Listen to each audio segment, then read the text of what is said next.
Sumama si Regan kay Annalyn makipagkita sa kanyang lolo Pepe sa hotel bago pa ito magbiyahe papuntang US.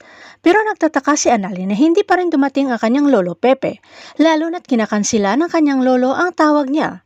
Gulat rin si Annalyn na nakita doon si Moira sa lobby ng hotel at may hiniram pang wheelchair. Masama ang kutob ni Annalyn sa nakitang wheelchair na ito'y ginagamit lamang ng matatanda o kaya hindi makakalakad. Kaya niyaya si Regan na puntahan nila sa room nito si Moira. Mabuti na lamang at ibinigay ng taga-reception ang room number ni Moira. Samantala bago pa bumaba ng hotel si Moira ay tinawagan na nito si Balahadja at pinapaligpit ang kalat nila lalo na ang CCTV ng hotel para hindi makita sa CCTV ang krimen na ginawa nila ni Zoe sa matandang Pepe.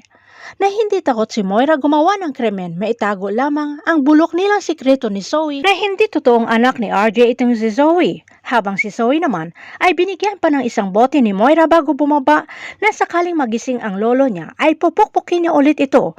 Umiiyak si Zoe na humingi ng sorry sa lolo Pepe niya. Pero mas takot si Zoe na malaman ng lahat na hindi siya totoong tanyag. Pagdating naman ni Moira ay pinagtulungan ng dalawa maiupo sa wheelchair si Don Pepe at maitakas madala sa lugar na hindi matuklasan ang krimen nila. Maililigtas pa kaya ito si Don Pepe sa kamay nila ni Moira at Zoe? Abangan na lang natin ang susunod na episode dito sa Abot Kamay na Pangarap.